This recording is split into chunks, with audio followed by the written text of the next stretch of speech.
3, 2, 1, and welcome back to episode 32 of Chasin the Racin. We've actually recorded this over split days. We did an interview yesterday with the guest that'll be coming on the show, Tom Ward, after his recent jolly out at the... Jolly out? How posh are you getting, son? You're hanging around with that Tom Ward too much. Now, I had no idea who this guy was until this interview. That's my favourite thing about this podcast. Is the people, well, quite frankly, you introduced me to everyone in racing. Let's put the facts out there. And he is the poshest man. You'll hear it for yourself, kids. I'm telling you, he's the poshest man in racing. And, like I said, we've recorded this over split nights. We did start to record this last night, and then we had a bit of an emergency with the missus. She wasn't feeling well, so I had to run her through to A&E. She's not pregnant, is she? No, she isn't. All right, good. So ran her through A&E last night, but thankfully everything's okay, and Thank God for that. we've squeezed in the time because we weren't actually going to do a podcast this week because we were both busy, but you got work cancelled or something, so we've managed to squeeze one in. And before we get going, big shout out to our loyal sponsors, In Contango Training. And like I said on the last podcast, I think we need to get some sort of like theme tune or something. So what I was thinking is, if I give you a bit of a beat, do you reckon you can come up with some sort of like a theme tune? Who do you think I am? Eminem? So if I give you a and you can come in Contango Training. Ready? Mate, no, I'm not doing this. Even I have morals. They're great sponsors. Go on, man. Go on. One for the sponsors. Ready? This is peer pressure. This is how you do drugs, you know. Oh, you want me to go now?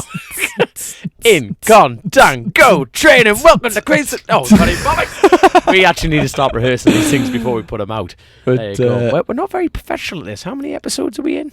32 now, and we're almost on our 1 year anniversary. I think we started the podcast beginning of January, so we'll have to think of something special to do for our 1 year anniversary. How worrying is that? We're almost at the 50,000 mark altogether, and we actually had our best month this month, 8,000. I'm just reading it off there, 8,326 in a month. So that's our PB to date. So we'll see if we can get some good guests on January, February, and see if we can get that beaten. Oh my goodness, well, the competition's thickened up because like we said on the last podcast, Dean Harrison, and the mad thing is, even in the sport, we sit down here every night and we think, what the hell we're going to talk about next?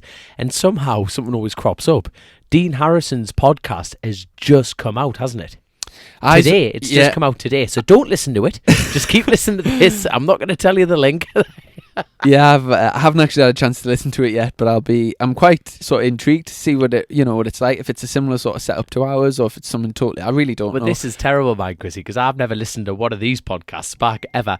Obviously, I was having a flick through while stuck in damn traffic on the A1 motorway there, and honestly, yet again, he's turned up on a full factory superbike van. The sound quality's hellish. Obviously, Dean Harrison, needless to say, is fantastic crack, and you think, damn it, the green-eyed monster's kicking in here, Chrissy. We're going to have to step it up. So what we're going to do is have live nudity shows on the YouTube. So please tune in. You know, it's going to be Nipple Thursdays, we're going to call it. You're away? Hold on. You're away tomorrow, aren't you? Yeah, so first thing in the morning, going out to watch my dad over in Spain. So end of the season, last few years, my dad, Piggy, our mechanic, and a few of our mates, sponsors, sort of go out to Almeria. I think I was talking about it on the last one. So that my dad actually keeps his bike out there, a little Honda 600, and then they just go out like sort of once, twice a year. Actually, I get it for Piggy for helping us out for the year and doing it such a grand job. So it's a nice little treat for him. Does Piggy race, like ride? Yeah. Piggy rides. Do you not know that? I had no idea. Can he touch the floor? He's like a little hay bale with feet. We love him to bits, but really? Yeah. I know he has a road license, but I had no idea. Honestly, we're gonna have to get a photo of him on the Twitter and the social media. I'm going out, so I'll try and get a few little videos, a few little packet of yellow pages just to get him on the bloody bike, man. But no, it'll be good crack. Really looking forward to it. And anyway, for this podcast, we've got a little bit of crack from like this week. You've got something at the weekend which we'll talk about. There's a few of the teams have been out in Cartagena testing. I've spoke to a few of the lads, so update you on a bit of crack from that. We've got the World Superbike tests been on. Jerez. So we've got a little bit of crack on that, and obviously we've got our pre-recorded interview with my teammate for next year, Tom Ward, who's just been out at the Rossi Ranch, racing I think it's a 100-kilometre race or something. So few bits and bobs. He's your hero, isn't he? Like Tom or Rossi? Well, it's got to be Tom, hasn't it? Without a doubt. But no, isn't Rossi your? Oh, I Rossi's your. Absolutely. Are you jealous? Oh, honestly, mate, there's literally I would give anything to go over and race at the ranch. Like, I think it's such like an unbelievable opportunity. I was actually with Tom quite soon after he found out he was going, and he was so buzzing, and it's one of those things like I wouldn't say I get starstruck when I see like pretty much anyone at racing, but I think if I was face to face with Rossi, I would just probably go to like a crumbled mess. Like, I wouldn't be able to speak to him, or and he is probably the only person in the world that I would be like that with as well. Here's a question: do you know if you won this like just hypothetical award where you could choose to spend a day with one person, so anyone in the world, male, female, they've got to be alive now, right? So they could be from racing or from bit of necrophilia there, you know what I mean? Just get down to the local morgue, lock the door, there's 20 quid. Yes. So anyone who's clarify these anyone who's alive now, you could spend a day with them. Mine would be Valentino Rossi. Who would yours be? Oh my god. Should I come back to you? Is there anyone that springs to mind straight away? Right. Basically, one of the first, Liz Hurley. Do you know who Liz Hurley is? Right. There's a film called Bedazzled. Right, and this is just she's got this English accent, an American film. I'm pretty much describing a porno here, but type it in, Bedazzled. It's got Liz Hurley. I think she's knocking on the door 60 now, and my God, honestly, there was many a wet dream on that one. I'm telling you. Yeah. Oh, Liz, you've got a good thing for older ladies, have you done? Oh, Liz, I do. You know what I mean? Oh, Liz. I thought, honestly, I'd knock them clean out. You know what I mean? Just get out me way. There's Liz. Straight. Really? Like, you're spending yourself. You're spending your time with a bloke. Chrissy, we're very open in the 21st century. If you want to discuss this, I'm always here for you. Sort of our fans. Yeah, Liz. You carry on the show, mate. I'm just going to get myself on Google here and just have a perv. So, before we get on with the topics, have you been up to anything this week? Well, on the discussion of love, I've actually fallen in love, mate. Go on. I've fallen in love. It's just, honestly, let me introduce you to Stilly. Stilly, the love of my life. Now, for our audio listeners... Right, I'm going to describe what love is. And what love is a Still MSS 500i. It's the first fuel-injected chainsaw that Still our German friends, Hans and Fritz, have combined. Now, put it this way, there's that much power. If Satan was going to buy a chainsaw, Chrissy, this is what he'd buy. There is that much raw power, vibrates more than your... Anyway, I'm not going to go down... But honestly, this is love, mate. This is love. What what engine's that got in? I'll tell you. Oh God, Bennett, what is this? This is a 6. Oh, I don't even know. All I know, I'm in love because it's fuel injected. But the mad thing is, you get rid of the carbs and everything. It's just howling fuel, absolutely howling fuel down its neck, and the revs, the pickup, everything, the torque. Just honestly, I'm actually going to boot off Liz Hurley here. We're talking. We're bloody chasing the race. A dirty chainsaw, mate. This is like you with a new pencil. This is right. This is what I use to make a living. This is my little me protractor. That's it. You're fiddling with hopefully only calculators, mate. But this is the new love of my life. Still 500i. It's beautiful. My old sauce for sale. Have you just bought that brand new? I've just bought that new because last How week, many blocks of cheese? Well, that retails around about 1,100 quid. Yeah, that's a lot of cheddar in it. Now, bearing in mind me, I had a full on sexy finger moment last week. Finger. You never heard the term sexy fingers? No. Everything you touch, you fuck.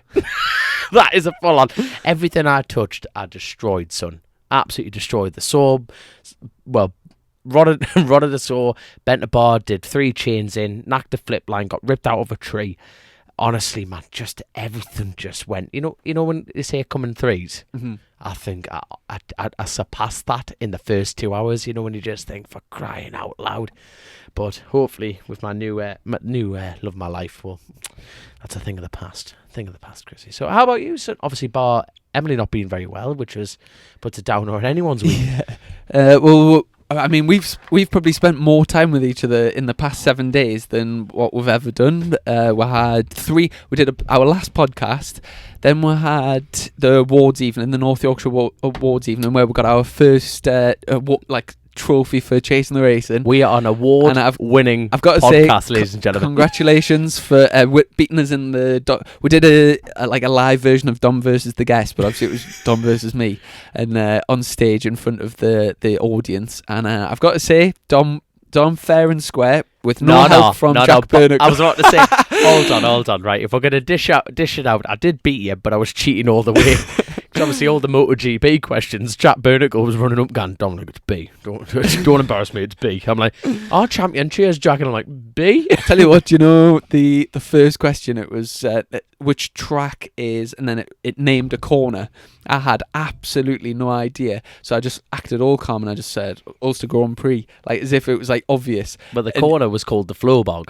How can you forget a name like that? I've never heard of it. Are you not? No. And I just totally guessed. And then when it came out, I was thinking, yes. And then, so what I'm saying is you beat us, and I guessed the questions that I got right as well. But there was one question the one question that I got that you didn't was when was the last MotoGP held at Donington? And I was actually racing in that weekend. It was in 2009, and I was racing as the support series. I was racing the Aprilia Super Team there that weekend, so that was kind of like not unfair, but I had an advantage for that one. Jack Burnicle, he has to know these things. He has to know these things. But it was really, really good night. Obviously, we both got our other awards as well. I think, what did you won for the Special Achievement Award, or what was it? The Gavin Lupton Award, then the Riders Rider Award, and obviously the North Yorkshire Road Racing Supporters Club. They host great evenings. They get people like Jack Burnicle. They've had Hickman, they've had Cooper, they've had Colin Edwards. But they've had bloody everyone, to be fair, haven't they? Yeah, we'll get some really good guests. But so it's definitely worth checking them out on Twitter and Facebook, because they're mint, and they proper let go. Because we saw a different side of Jack Burnicle. Now, he's one of my heroes. Mm-hmm. He's not as good looking as Liz Hurley, don't get me wrong, but he's actually one of my heroes. He really is. Yeah, well, I mean, I totally agree. It was a great night, and obviously you winning the Riders Rider Award. I've won that a few times at the club, and it's out of all of the awards to win. Obviously, they're all picked by the committee, but that's the only award that all the fellow sponsored riders pick. How many riders are there? I think there's about 16 or something. 16 this year. 16. So, obviously, it varies. Yeah, for you to take that award, it's amazing what free firewood gets in there. And the trophy's an absolute minter. I think it was a 500 Grand Prix. It was like a genuine third place in the 500 Grand Prix in like 95 or 93 or something. But they're not getting that back, because you have to hand it back every year. They're not having that back. Yeah, it was a Japanese rider that won it, and it's a hell of a trophy, loads of names on, and and like I say, really good night. And then the following night, we were up at the Plough Inn in Ellington, up near, what was it, Afghanistan? God, I wasn't very popular when I said that out loud, was I? And we had our first sort of Chasing the Racing live night, where we did a bit of a chat show. We did an onboard lap of the TT, which you spoke through. That was my highlight of the night. I absolutely loved that. Sat there. I've heard a few people do it, so you get a different sort of different. Oh, it was different, all right. And it was just a full on, and you were just engrossed watching this TV, and obviously this speed's going through like villages and stuff, and you were going, watching for the 30 mile an hour, bang, brake marker, back 2 gears, over here, clip that, waiting for the apex, you'll see it in a sign, there it is, bang, and like the whole way through, and it was 17 minutes of just, absolutely loved it. I tell you what made me laugh though, there's me pointing out braking markers, and we're watching a John McGuinness one, I'm going, that son of a bitch is 300 yards deeper than me. I'm watching it going, this is pretty embarrassing, actually. So, what I'm trying to say is I should smash John McGuinness next year after watching that. And yeah, so that was obviously a really good night. And then obviously you were around here last night. Hold on, recording the podcast. before we get going on that one, what we discovered from that little onboard lap, mind, was I think you're going to have to go first. Because you did a Cadwell lap, right? How fast is the lap time round Cadwell? I was like it's less than 1:30, so like Aye, so you can imagine. So there's me, I've been jabbering on for 17 minutes, and Chris is like, I'll do a lap round Cadwell. Right, brake here, left here, right there. Yep, that's us your done. It was like, I tell you what, it does put it in perspective though, and it worked really well. Tell you what, we should be keeping our mouths out, because the amount of people doing these motorcycle podcasts now, this is the only proper one. Let me just put that out there. But the amount of people that are doing them now is phenomenal. We're giving all our tips away here, aren't we? Everyone's doing one.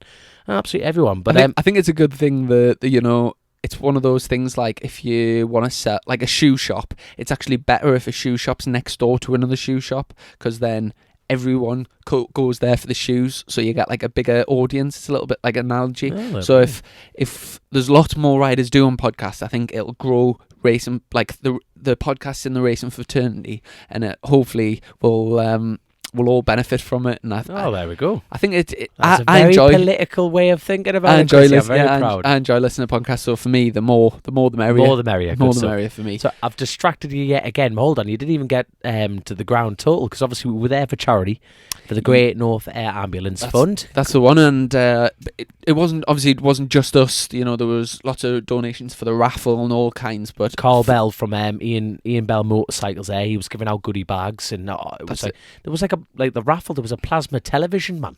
It was like a 39-inch curved thing. It was mint. But I think the whole night it was raised 2,250 quid. I think, something like that. I'd love to see the bloody bar bill. It was rammed, man. Yeah, there's a good few people there, and met some nice people and whatever. So yeah, all good. And then the rest of the week I've just been busy at work as usual. And like I say, I'm off to Spain this tomorrow morning. You're back on a bike this next weekend, I believe. What's the crack there?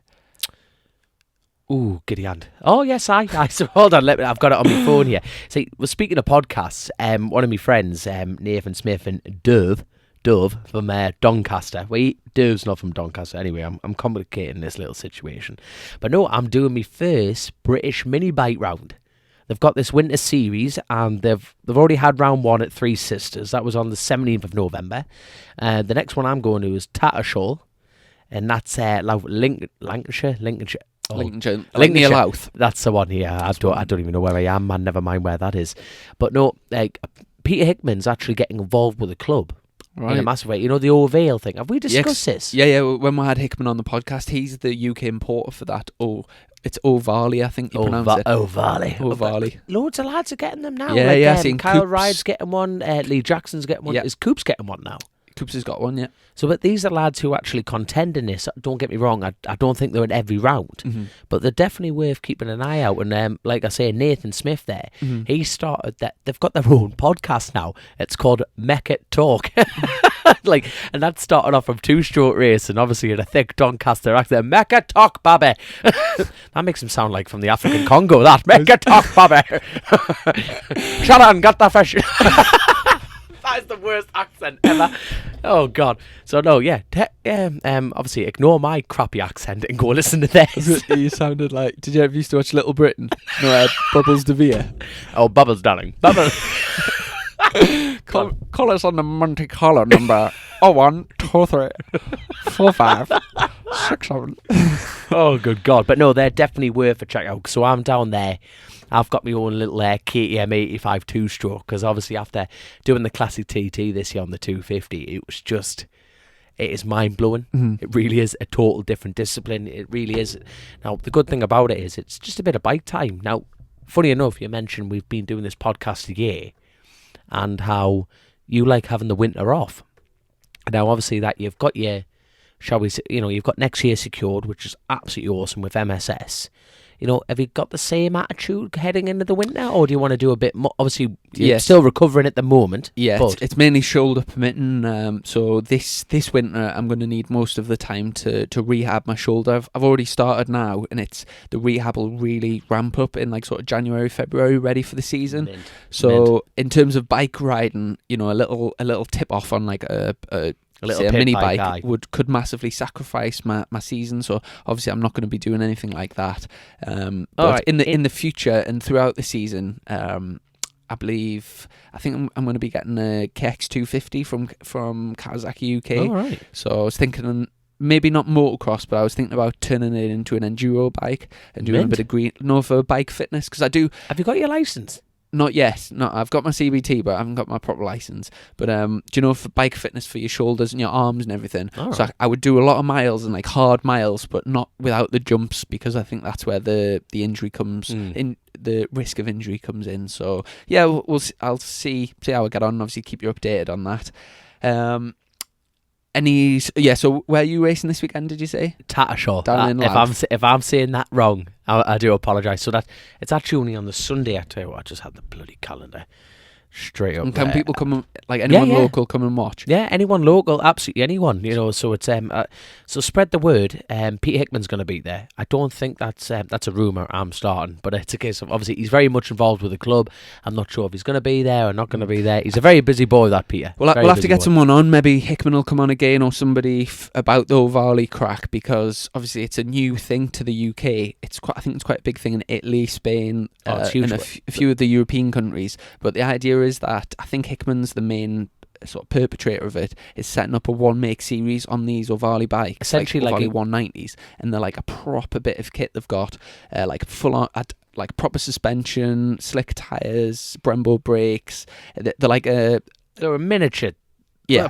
They're like a proper weapon. proper weapon of a thing. Now, I think he's trying to start this academy Yeah, with the British mini bikes. It's the academy of like British, like trying to get the British youngins through, because that's what the little Spaniards do. Have you seen the price of them? Quite expensive for sort of entry level race, and I think the 190 all kitted up is, I'm sure it's like $5.5, $6 grand. $6,000, I think. And if you think if I was like 11, 12 getting into bike racing, and the entry level bike was like $5-6 grand, then I'm not sure if I would have even got started. So but even so, they don't smash tires. You know what I mean? The little things they don't throw. It's like, you But buy shite, you buy twice, don't you? yeah, then again, we were talking about them Honda 150s. You can easily spend $5 grand getting one of those and loads. There's absolutely loads of the lads on them. So maybe it will take off. I definitely love the idea of it. A one make series, sealed engines, no cheating. Best rider wins. It all sounds perfect. That's how you started off in the proper Triple racing. Challenge. That was a sealed thing, wasn't it? So Yeah. we're gonna have to start getting some experts on this bloody show and actually start getting some proper. Yeah, we'll get someone from O'Varley on at some point, and we'll get the crack. Definitely. Just before we move on to the guest, I've just been speaking to a couple of the lads that have been out in Cartagena. There's two BSB teams there. So Hawk Racing were there with Kyle Ryde and Keith Farmer, and FS3 Kawasaki were there with Lee Jackson and Danny Buchan, and basically total waste of time. They've been there 3 days. Hawk didn't even take any wets, and it was wet most of the time. I think they did 2 sessions out of 3, 2 like damp sessions. I don't know if you know this, but the track at Cartagena was totally resurfaced, but I think it was like painted like a darker colour, and it totally wrecked the grip. It was horrendous. So anyone who's booked up a no limits track there, I do apologise. They've scraped off this top layer, and apparently.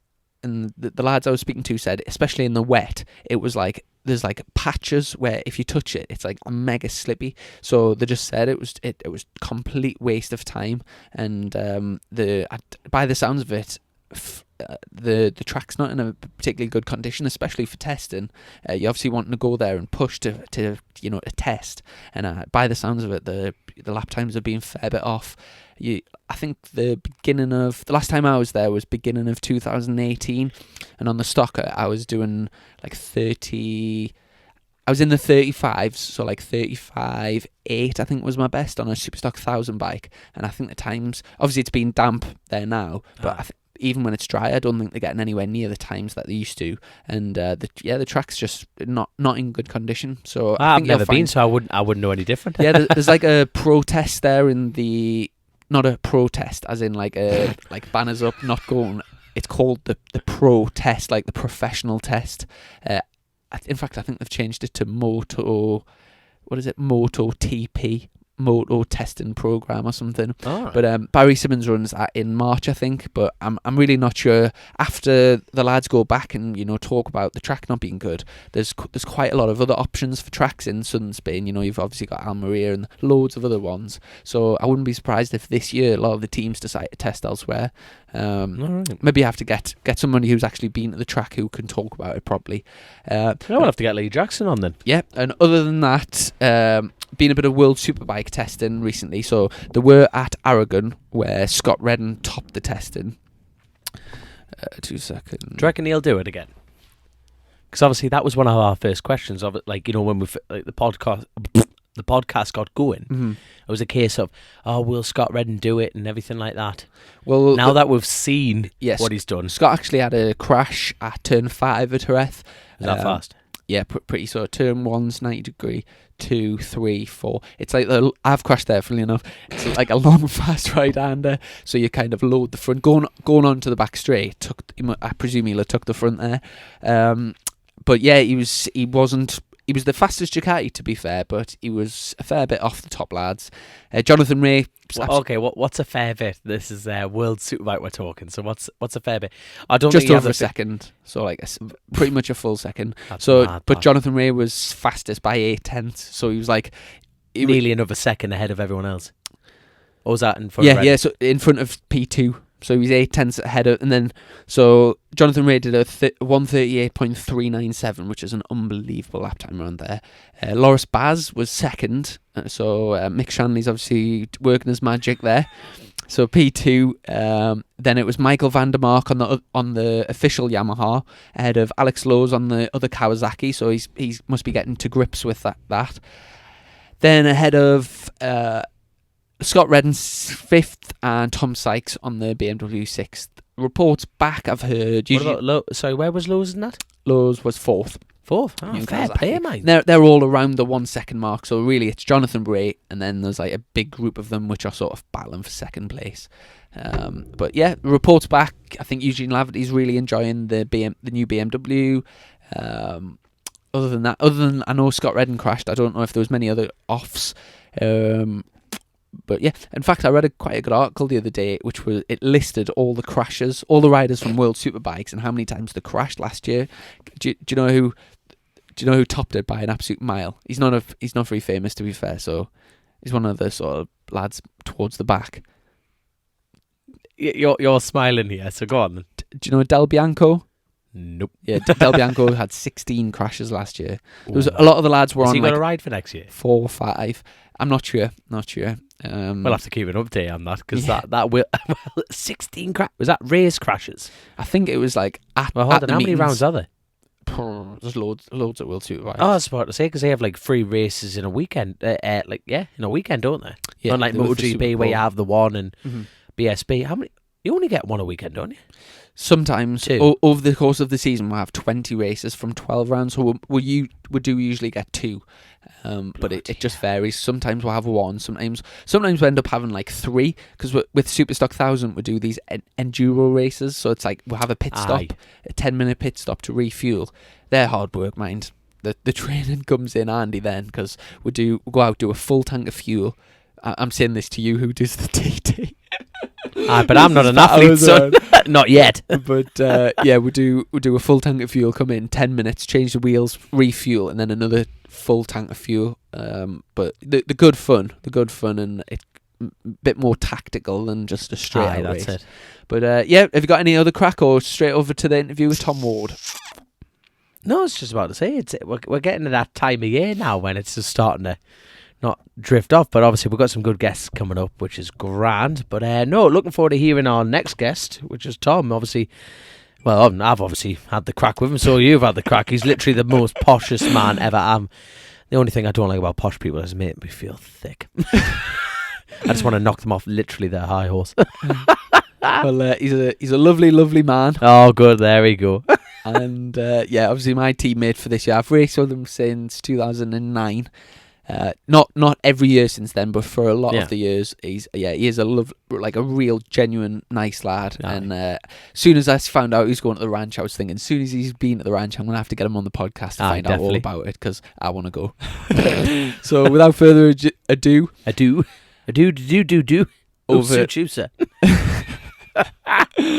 over to Tom. Can you remember his full name? Nah, is it Tom? It was a day ago, but we're about to hear it again anyway. But no, it's great to have him on. So hit that play button, you big bitch. Over to the legend that is Tom Ward. Woo! So joined on the podcast straight from Tavullia, Italy, from the famous Rossi Ranch. It's Tom Ward. How are you, son? All good, thank you, mate. You all good? Yeah, all good, all good. I bet you're still on cloud nine. Yeah, pretty much. Yeah, it's an absolutely mental weekend. Still can't believe it quite happened, to be honest. So I presume most of the listeners will know that Valentino Rossi has like this big racetrack, like on a dirt track, is like in his hometown, and he hosts these races full of like BSB, MotoGP, World Superbike, Italian, whatever, like all these superstars. And you got yourself an invite over there to race in is it 100-kilometer race or something, or 100? Yeah, they've got like two parts to the race. So you've got the Saturday, you've got like normal kind of practice qualifying. Then they called it the Americana race, but it was quite funny because there's a lot of American riders there, and they're like, it has no relevance to an American race at all. But you do like a shootout race. So there was three groups, and then basically after every 2 laps, the back 2 people get dropped. And then eventually comes down to like the final race. And then on the Sunday, you've got the main 100-kilometer race, and you team up with one other person, and then you do 5 laps, and you change your transponders. And I think it's obviously 100 kilometers in total. I can't remember how many laps it was. I think it was near on 50 laps, 40, 45, 50 laps or something like that. Uh-huh. Oh, spot on. And I presume most people listening, they'll think, like, how does Tom Ward from the south coast of the UK, of England, down in Canterbury, how do you get an invite for probably the most, every single person that races a bike would want to ride at Rossi's Ranch. So how on earth did it come about? Just by being a cheeky bastard, basically. But I was in the gym, and Brad messaged me, and he said he sent me for a picture of the thing of like the Rossi Ranch 100-kilometer, and it was from this woman who basically organised it all. And he said he's got this invite, and I was like absolutely going mad, like couldn't believe he got this invite. And I think he'd basically been asking the guys from Dainese who sponsor him. He had basically been saying, "Oh, how do I get an invite for this thing?" He's been asking for quite a while, and they've obviously come back, sent him through this long message saying, "Hi, we would like you to come to the ranch, blah blah blah. It's on these dates. If you have any questions, please go ahead and ask."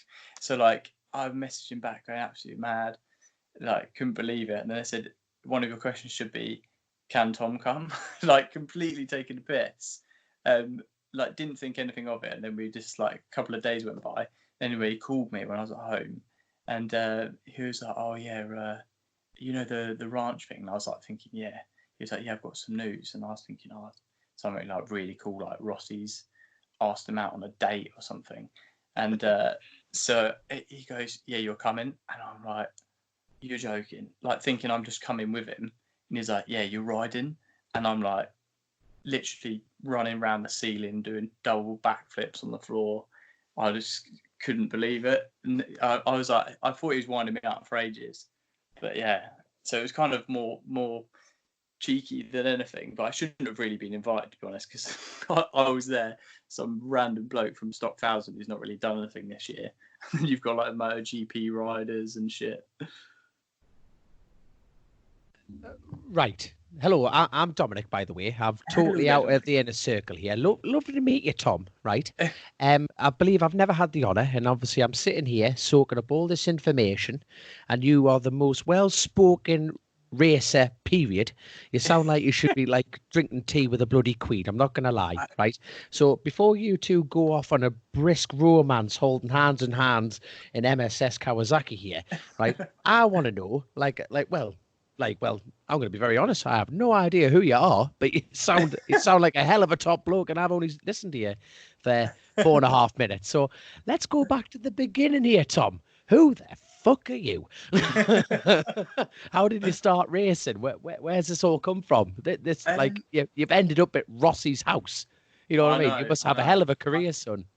Not really. No. In all fairness, to be honest, I started racing because my dad actually entered a competition for motorcycle news. They put this competition up to win a mini moto, and he basically put the answer in on a mud guard of a Honda Fireblade, and we ended up winning this mini moto, and we used to just ride it around like Pizza Hut car park like on a Friday evening, and then the police eventually came and were like, yeah, you're gonna, like, you can't do this anymore, kind of thing. And then we just started going to the little go-kart tracks, and I was honestly, I used to be absolutely useless. I'm not much better now, to be honest, but my older brother raced as well at the time, and he was pretty good. And Is that an older brother or younger brother? Older brother, yeah. He's like 4 years older than me. He used to race against like Redding and Danny Webb and that. And he used to be pretty fast. He'd either do really well or he'd bin it. And I was always the shit one who just was pretty useless on the thing, like barely get my knee down or anything. And then he stopped doing it just because he wanted to go out with his mates and stuff. And then I think my dad was kind of half open. I'd be like, yeah, I'll give it up as well because like I'm pretty useless.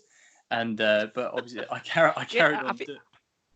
This sounds like a therapy session almost. It sounds like, you know what I mean? It's like my dad, my dad thinks I'm useless. And I'd tell you, hold on, son, let me just remind you, you ride for MSS Kawasaki. You cannot be shit, right? It's building my confidence up. Yeah, aren't you, son? This is a hell of a story. Continue, mate. Continue. But yeah, long story short, I basically then carried on doing it, and then got all right at riding, I guess. And then just whenever I jumped up a category, I seemed to just get better and better. Funny, because me and Chris were saying about at the show the other day, because we've been racing together since we were 2009, I think it was, in the Aprilia Super Teens, and we're some of the only people who've actually made it.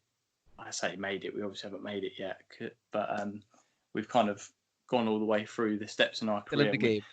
Yeah. Looking back at it now, I'm sure if we said to each other back in 2009, we would be racing together as teammates in a factory team in Stock 1000, we probably wouldn't believe each other. So yeah, it's quite cool to be here and to have made it that far. That's absolutely hellish, to be fair. So, like, so you've gone from Pizza Hut, escaping coppers. Did you do anything between that? As far as did you do any dirt riding? Because a lot of our guests on here, they go obviously through the motocross route. So it was very much, double stuffed cheesy crust pizzas straight to BSB. No, I did like short track racing. I did like go-kart racing. All right. I say go-kart racing like with like the equivalent to like Cool Fab, what they do now. I can't even remember what it's called back then. It was called like Southeast Mini Motor Racing, and did the occasional one with them. Then went on to Super Teens, then on to a ZXR 400 in Bemsey. Then I went into the Triumph Triple Challenge. But I was really young. I think I had to get dispensation to ride, so I went onto it when I was 16, onto a 675, and then kind of didn't really have any money to do it a year after and broke my arm and stuff. And then come back. Actually, Chris, you'll remember, I did one wild card at Cadwell Park on the old bike. Yeah, you've stuck it on pole as well, I remember. Yeah. I remember I turned up and my dad was like, don't have any expectation because you haven't ridden for quite a while. And I was like, yeah. And he's like, they're on the new bike and all this kind of stuff. And I was like, yeah, it'll be sweet. Then somehow I went out and qualified pole. Did your bike blow up in the race? I remember you going down the stairs with your hand up, and it was so. I think it was my own doing because I crashed it in morning warm. My dad was like, right, just be careful in morning warm up. So there's me trying to put my elbow down, going through the gooseneck, and launch the bike down the hill. And I think it did something to the engine casing and ended up blowing up in the race. Never. Oh my And obviously, I'll get on to talking about our plans for next year. Obviously, as Yeah, yeah, teammates and stuff. But I actually want to go back to the ranch. yeah. I literally cannot believe you've been there and raced there, and it's like you see all the videos and pictures and stuff Rossi puts on all the time, and it's like such a dream of like anyone who races. I seen Ian Hutchinson was also there, and John McPhee. Was there any other Brits? Hold on, which bad legacy he got? Hold on, hold on. Both bad. Oh, They're fair both enough bad. there. Yeah. Hold on, because obviously flat. Oh, I saying that I'm thinking speedway, because flat tracking's both legs, isn't it? So Yeah. Hutchie was scuppered then. Well, he had he was explaining his left leg is like fused in one position, so he can't. So he's got all of his gear shifts and stuff on the right hand side, but he was struggling like fuck because as soon as you put your foot down, his leg would just kind of either grip or just like fling backwards. So he was having like quite a few moments. We managed to nick. Shouldn't say actually, because I'm sure. Actually, yeah, Rossi probably is listening. In all fairness, isn't he? But we Hey up, Rossi lad. we went into like you've got the main big they've got like the actual ranch is like a big old barn and it's all been converted, but like City they've got like these sliders which go on the bottom of the boots, and I think they're made literally just for like the flat tracking place. And Brad said to Hutchie, oh yeah, there's some sliding things in there, if you ask, I think they might be able to give you some. So he just walked straight in there, just grabbed a pair off the shelf and walked out and just chucks them on his boots. But yeah, it's kind of like it looks a really weird sort of riding style, them bikes. It's not something I've ever done, but I've done speedway before, and obviously like a bit of motocross and a bit of road racing. You've done speedway? Yeah, the things you learn on this podcast is incredible. I've even do that, Dom. Oh God! Well, Tom, I feel very embarrassed that I don't know you after your history. You know, I know nout, young, and unless it's trees and tits, I know nout. There you are. So, in terms of like riding the bikes, I presume it was new to you as well, and like how did you adapt your style, and like what was it like? Yes, it's a weird one because you kind of watch them. You like we watched loads of videos before and kind of roughly how to do it, and even like using the back brake and whether you pull the clutch and when you use a back brake, and do you use the clutch when you do gears, or do you just bang down the gears, all these kind of things. But basically everything you learn in road racing is just out the window. So like leaning off the inside of the bike, like trail braking with the front, just everything is the opposite way around. You've got to sit with your nuts literally your nuts are basically in the fuel cap, and with your both your knees under the handlebars. A bit like I don't ride motocross, but when I have done, I've been told that's how you're meant to ride, and you have your elbows like right up to the sky. So if you're going around a right-hander, you have your left elbow up, and you you sit on top of the bike and push it towards the floor. So just everything is just completely unnatural.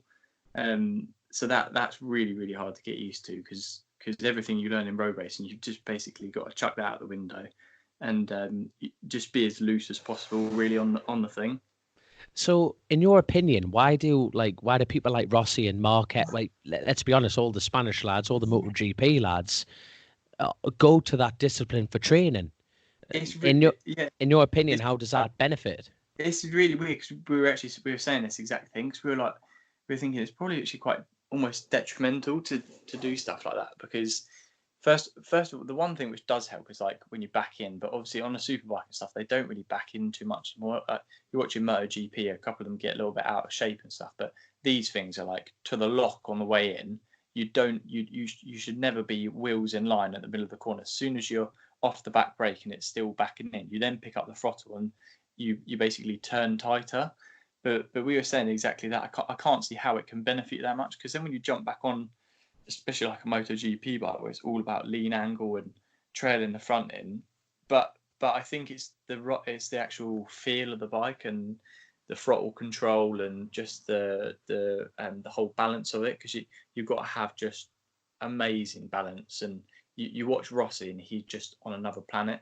He looks like he's riding to sort of like 80%, whereas the other VR46 lads, they look like they're riding to sort of 95-100%, whereas he's riding as fast, if not faster than them, but it's just so smooth, and it's obviously balance and natural talent which comes in.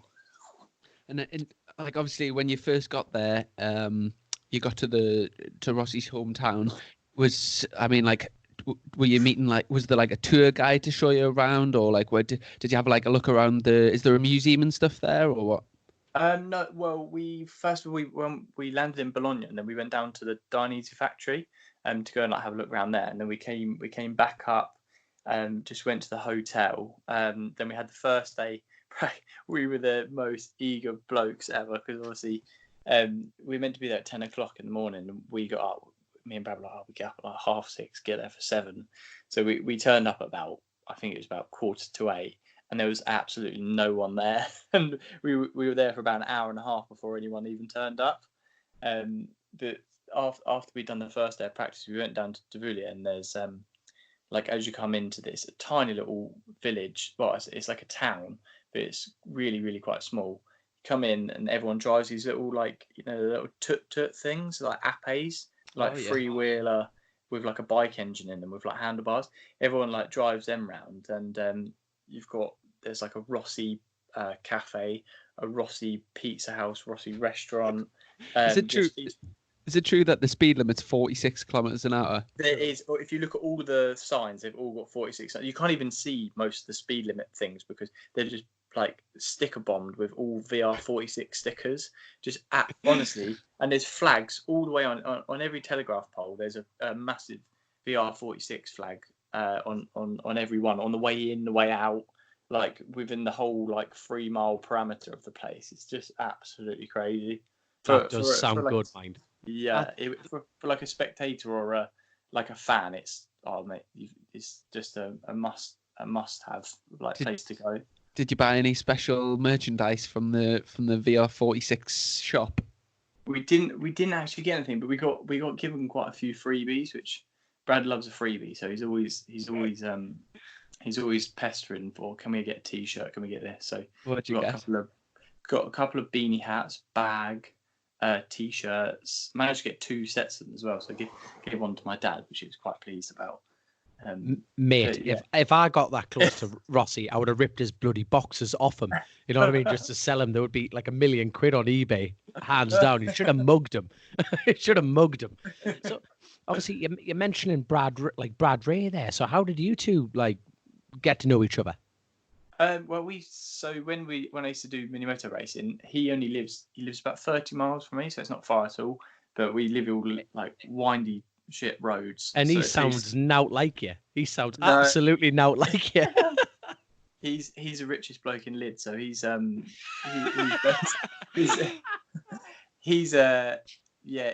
like from like near Sittingbourne area where like Shaky Burn's from.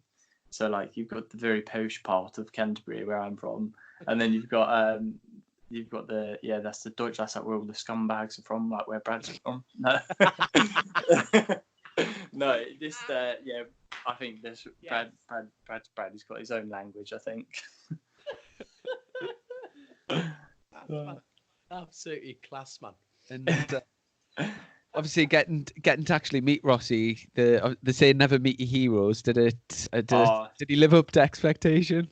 We were really nervous. As soon as we got to Bologna, we were like driving along, like everyone's like flashing us, beeping us out of the way, and we're thinking, God, these lot are right, like they're proper arseholes they are.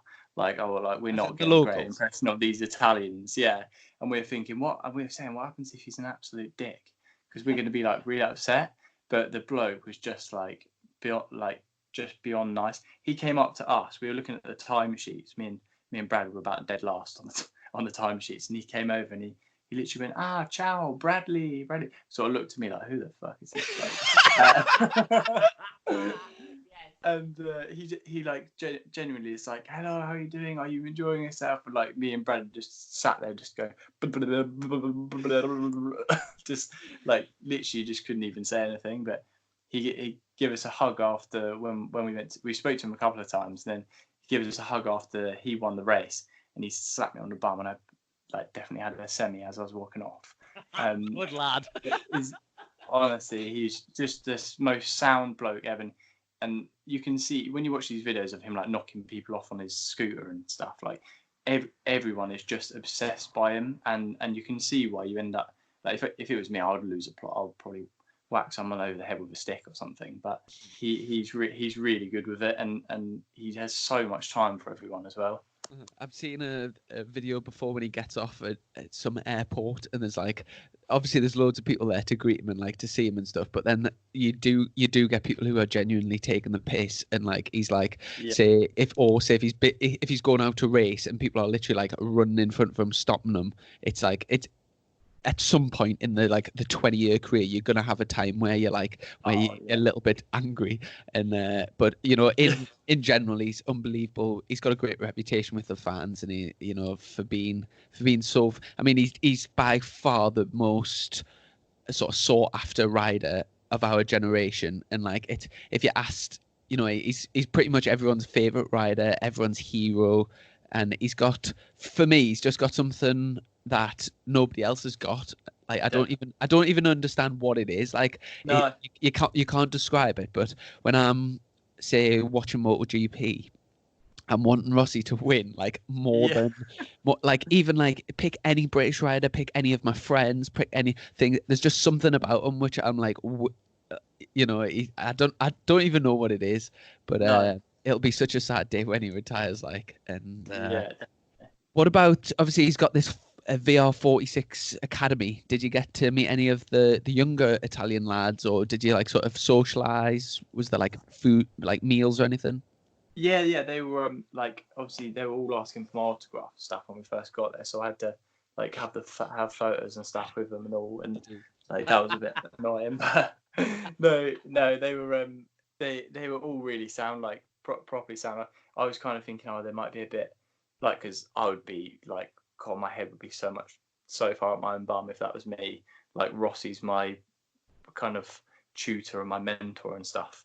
But they all go there every Saturday, and they go train at this ranch, and it's the trickiest thing ever. Like as a motorbike rider, when you go in there, the lady showed us around. They've all got their own little cubby holes, and they're all sponsored by, like, most of them are sponsored by Dunnies, and they've got like 3 sets of factory levers hanging up there with like 4 sets of brand new Oakley goggles, all this just like the trickiest stuff. And they've all got their own bikes, they're all personalized, and just like an absolute dream for a rider to go training. But all of them are really sound. Like whenever they'll come in, they'll be like, hello, how you doing, blah blah blah, because obviously English is kind of like the spoken language, even between the Spaniards, the Italians, and there was all sorts of different people there, so they all speak really good English. And I think that's part of the program that they have with the VR46 thing. I think it's not only the riding, but it's dealing with like press and how to be good in front of people and stuff like that. So, but yeah, I think I should go. I can barely speak English. I think I can barely ride a bike and barely speak English. I'm going. Yeah, Chrissy, carry on the interview. I'm off. And obviously, I've seen the pictures of all the other riders that were there. There was quite a few of you. Did you get to speak to like Morbidelli or Tito Rabat or any of the other sort of big wigs? Well, we spoke to like some of them, like Tito and all that. They're all staying in our hotel as well. We come downstairs on one of the first nights, and there was this little dog down there stroking the dog, and sort of looked up, and it's like Tito Rabat. You're like, fuck, that's mad. You just kind of, when you watch them on telly all the time, like I was saying, I thought I'd be a lot more starstruck than I was, but they're just normal blokes, you know what I mean? They just love their racing. He's hilarious. He's supposedly like one of the richest blokes, or his old man's like one of the richest blokes in Spain, and he turns up in this beat up old Sprinter van, which he's driven from. I'm sure he's driven from the south of Spain. He's got his trackies on. He's got like a drug dealer's little bum bag. He's just like, he just looks like he's not slept for a week. And he's not slept for a week either. I used to work at Almeria Circuit, so there was through the winter, like when there was no track days and stuff on, there was like hardly anybody at the circuit. So like I would be down the bottom, like working on the bikes and stuff, and then Tito used to live like right next to where I used to work, and he used to live in like quite a small motorhome inside a like a sort of.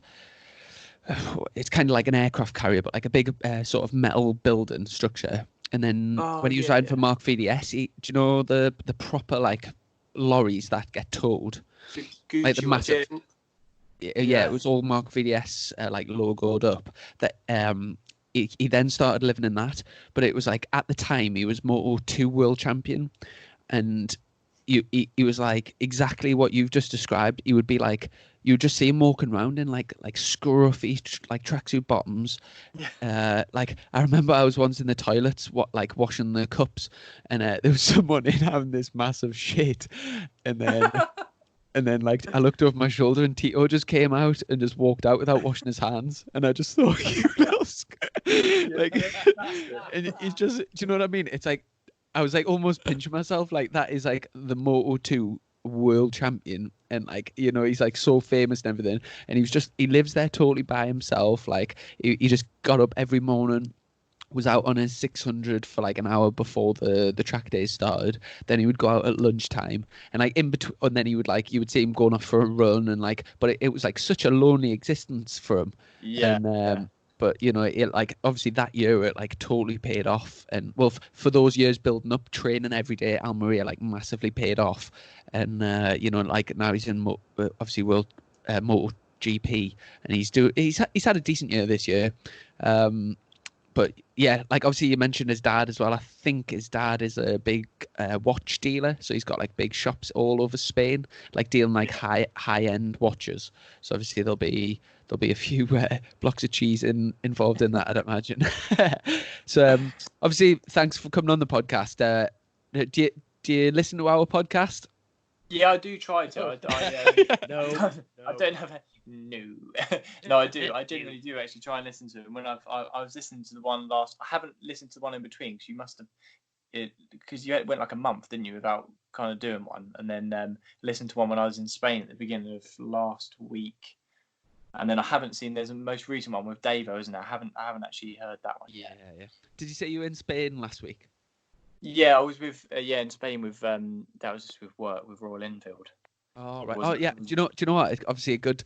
Like I know what you do as a job, but I think people will find that quite interesting. So obviously, like tell the. I totally forgot about that. As well as racing motorbikes on weekends, tell our listeners what you do for a day job. Well, yeah, especially after like this weekend, I could come back today. So I work as a just like a development rider, kind of like a test rider. So all I do like miles. We do sort of different tests up at Bruntonfront where the UK test centre is, and then we go out to Spain and stuff, and we do random tests like abuse tests on the Royal Enfields. But every day I do mileage, so I have to do 250 miles every single day. So what, are you getting to a roundabout, pull the clutch in, drop it 5, and then just pop it again, do you? Is that like destruction test?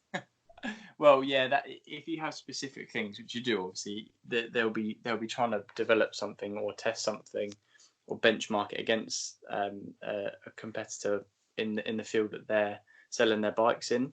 But day to day, I usually just do 250 miles, just anywhere, here, there, and anywhere, of just riding on the road, and it is pretty. It's pretty. I don't know what the polite word would be. Pretty boring. That's what I'm gonna say. But like today, I went out and it was like 1 degree when I left this morning. So coming back from the ranch and then getting on a bike, and doing sort of 60 miles an hour for 5-6 hours isn't the most fun thing in the world. What have you been testing recently? Like what size bike?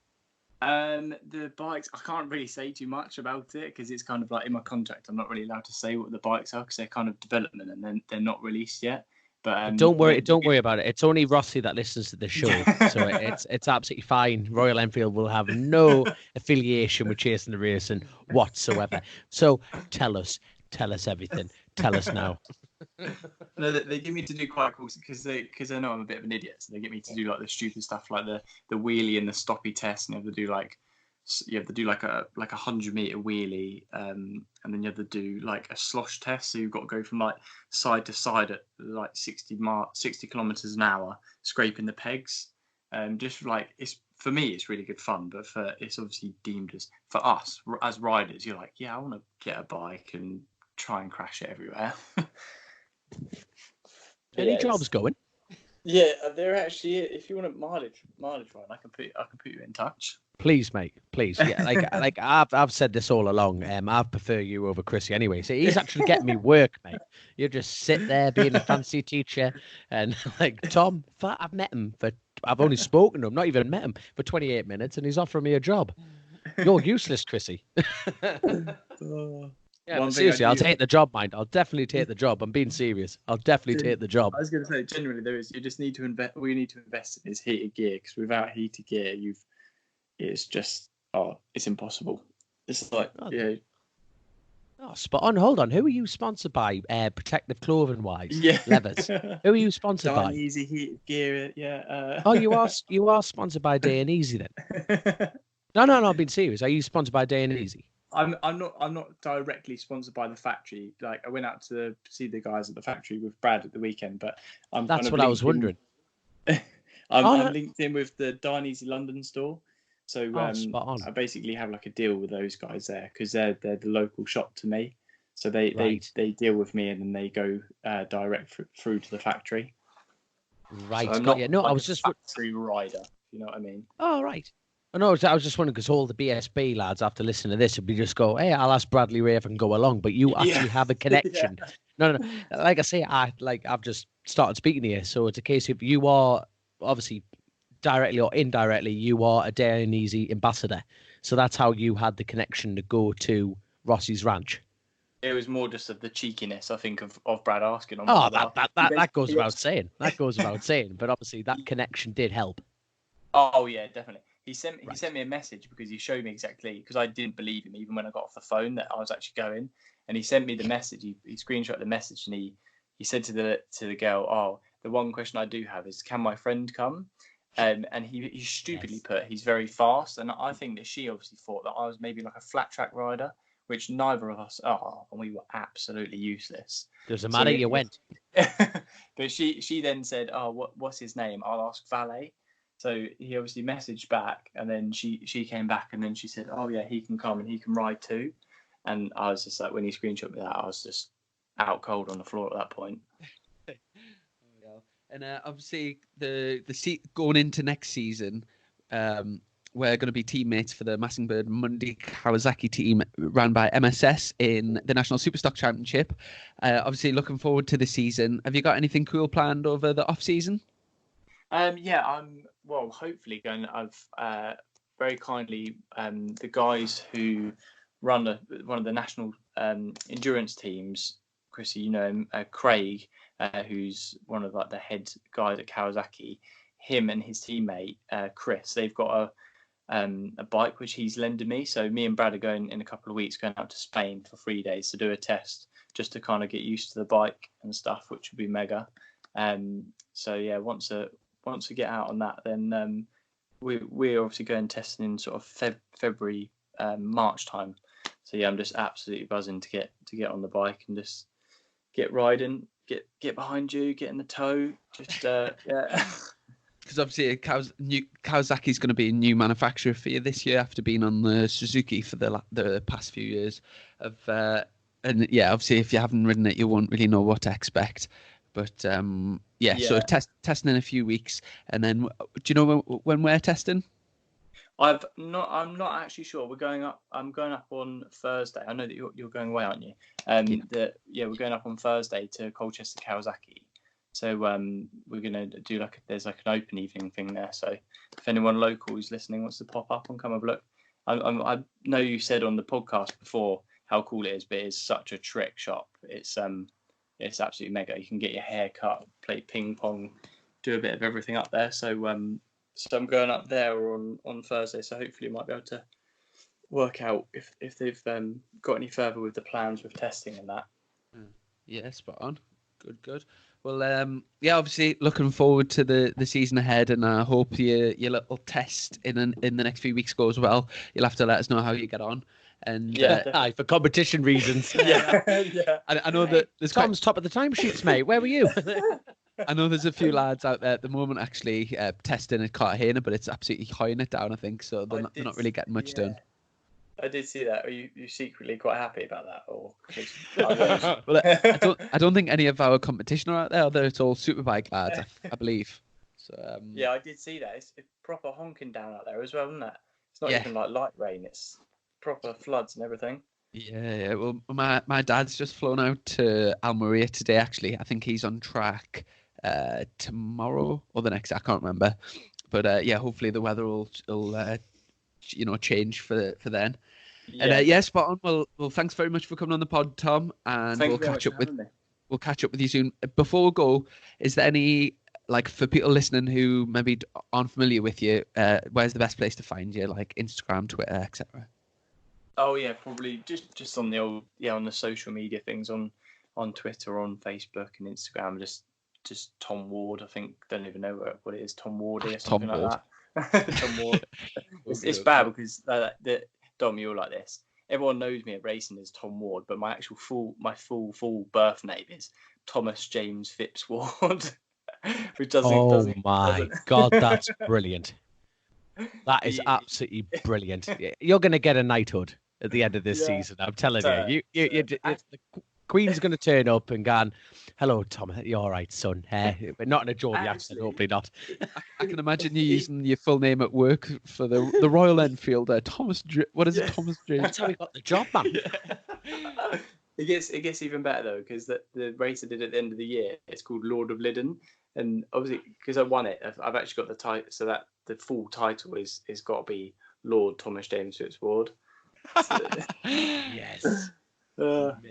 I don't go around saying that. I definitely didn't introduce myself to Rossi as that.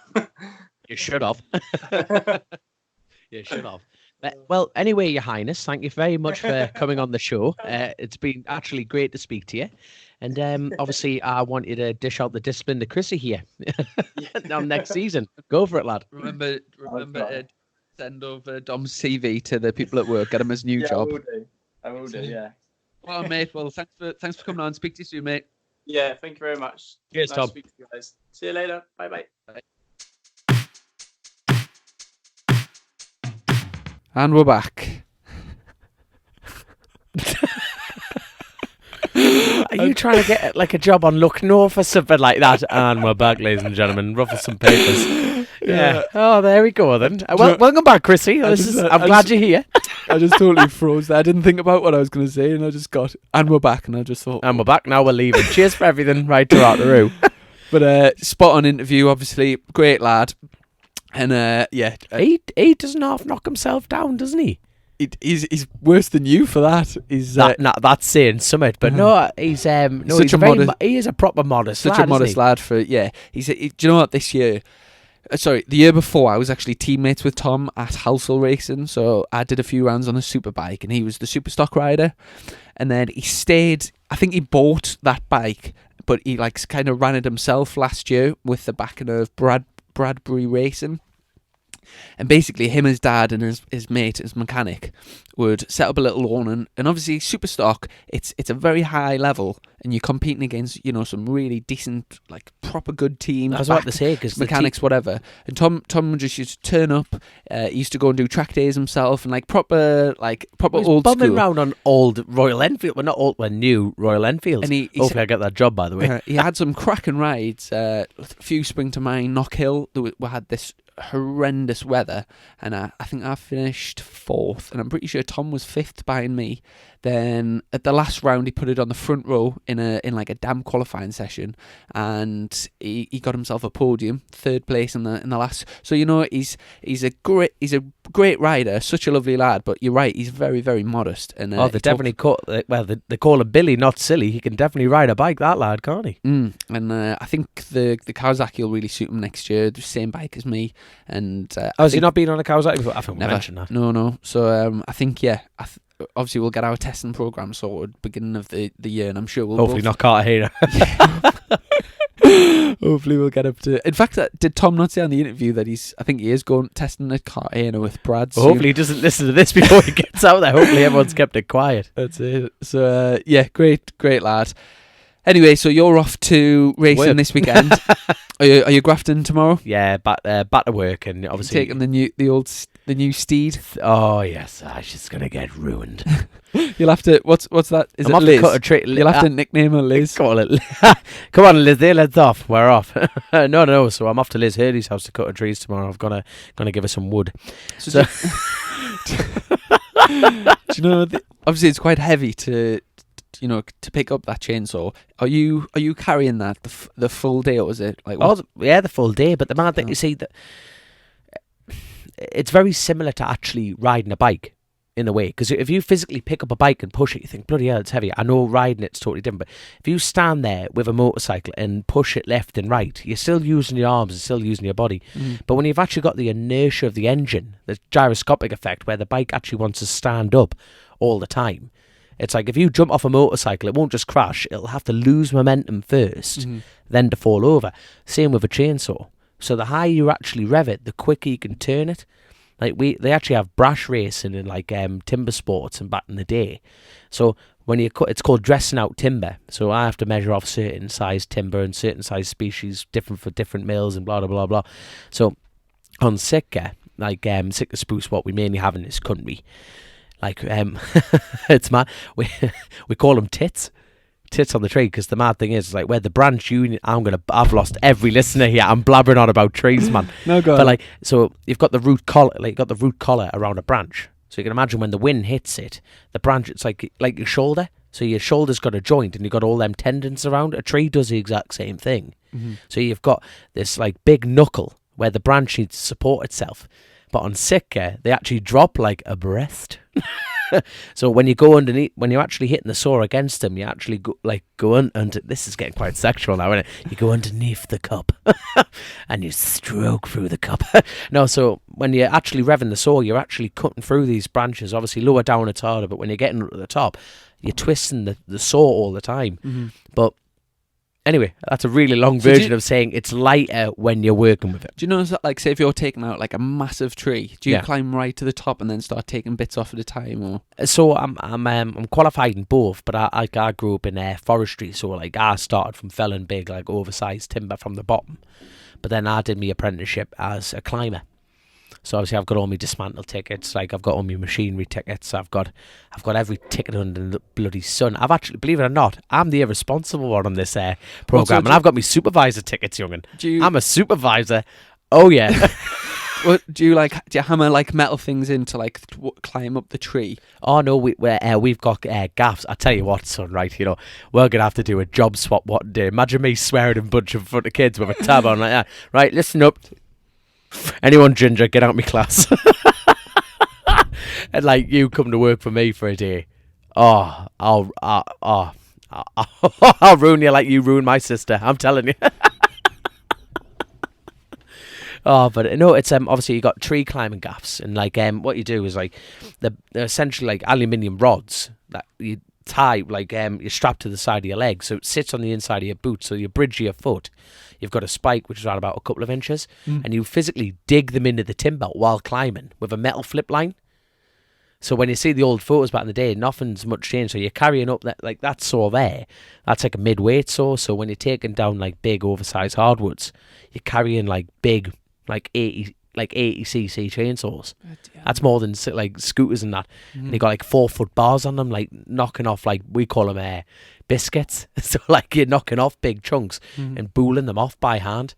But you can imagine all your power is from nipples up, if that makes sense, because you've lost your leg power for holding the saw. So everything's in your like top of your back and in your shoulders. So it's funny how you talk about endurance. Like me, like I'm definitely, well, that's a given. Next year I'm stepping up my training, because if you want to take a next step in the sport, you've got to step up everything about your life. It really is a lifestyle, this job. Like racing, I'm working, but like on the bike, I've got no problem. I don't get arm pump. I've never had arm pump. You've never had arm pump? No, there you are. Good on a chainsaw. Do you want a job? No, so obviously like booling the bike around, I don't get tired booling the bike around, but then piece of cake compared to being up in the forest for 8 hours. That's it. But obviously it's mind concentration that's different. It's different forms of training to take that next step forward. But like with chainsaws, it's like your body gets adapted to it, doesn't it? Your job. It's like training. You've got to change your training to lose weight. You've got to change this to get a different outgoing, and it's the exact same. Like me, I go bull trees all day, every day, and I'm still a chunky little monkey. You know what I mean? But I'm not unfit as a person by any stretch of the imagination. But I need to trim lay off the cheddar. And, Like, I was trim actually the fat. I was actually thinking about for January. Obviously, we'll get Christmas out of the way. We'll do Yeah. we'll do a podcast beginning of January, and we'll do a podcast at the end of January, and we'll do a little weight challenge. So I'm well bunged up with a cold. So basically, we'll both do a challenge to see how much weight we can lose in January, Right. and say like the loser, what do you reckon, 50 quid, 100 quid to a charity. You know, Shake my hand, young 100 quid.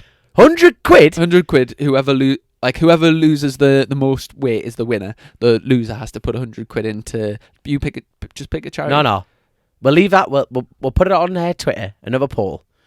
For another the charity. But The it's loser. Don't say 100 Weight quid. Watchers. Yeah, 100 quid to A whichever chosen charity on for the this Twitter. challenge, and we'll just directly bang over 100 quid. Yeah, so we'll weigh beginning of January, end of January, and then Right, deal? here we go. Here we go, son. Oh, here the games are put We'll now. both be absolutely shredded beginning going into February. How much do you think I'm going? Oh, here the game's raising. Here the game's raising. But no. So yeah, what's the crap? Well, obviously you have to go to Spain, see your dad, and obviously look after him.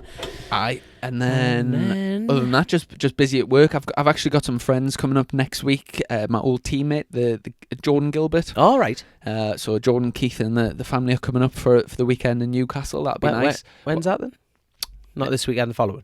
Yeah, following weekend. Why don't we get him on as a guest? I maybe get him on the pod. We'll just jam him in this motorhome. We've Go on, got- take a seat there, Jordan. Who else we've got? This weekend just gone as well. We had a couple of friends up, Tony and Jeanette, so that was really nice to show them around Newcastle and stuff.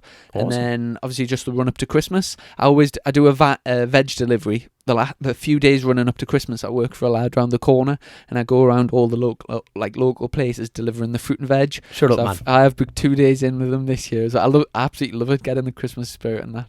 And Oh my giddy, I feel like Scrooge sitting opposite you here. I absolutely love Christmas. Like, it's my favourite. Like, No, it's not, man. other than when the Race race season season first starts. Other than that, yeah, family time, everyone together, really, really nice. So obviously we were having a chat before this got going, and it's a bit like we just need to get like sponsors sorted, don't we? And obviously we've got to look after our ones who have looked after us over the years, and obviously last season, obviously little mementos, shall we say? And obviously we're always on the lookout for new ones, aren't we? And obviously we've been speaking to a couple of people who have actually been interested outside of the pod. A couple of people who have sponsored the pod, and hopefully we'll just once we've got that sorted, we'll announce that soon, because Yeah, that's exciting stuff. But we're always looking for more. So yeah, this time of the year for Bike Races, a lot of it goes into getting deals sorted for next year. Obviously thanking the sponsors that have helped you for this year, and seeing if they're on board for next year. And yeah, so over the next sort of month or so, we'll be sort of working towards that. And then basically once you get the you know who's involved, you can then start your leather design, helmet design, etc., and get started for pre-season. So we'll both be busy doing that over the next few weeks, and then it's the run up to the race season.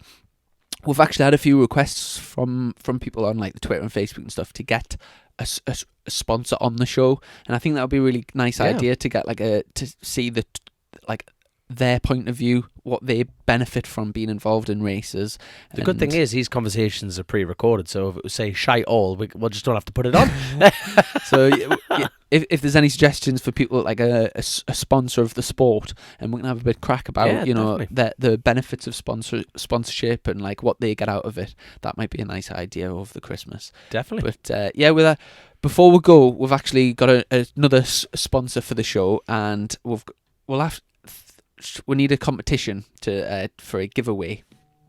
So Blacktop Media on Twitter. Yes, Bit of crack, and we had a message the other day. 2 seconds, I'll just get it up, and we've got a chain to give away for. Do you know how to pronounce it? Is it Racin? Racin. Oh god. I even asked for the phonetics of how to say it because I wasn't sure.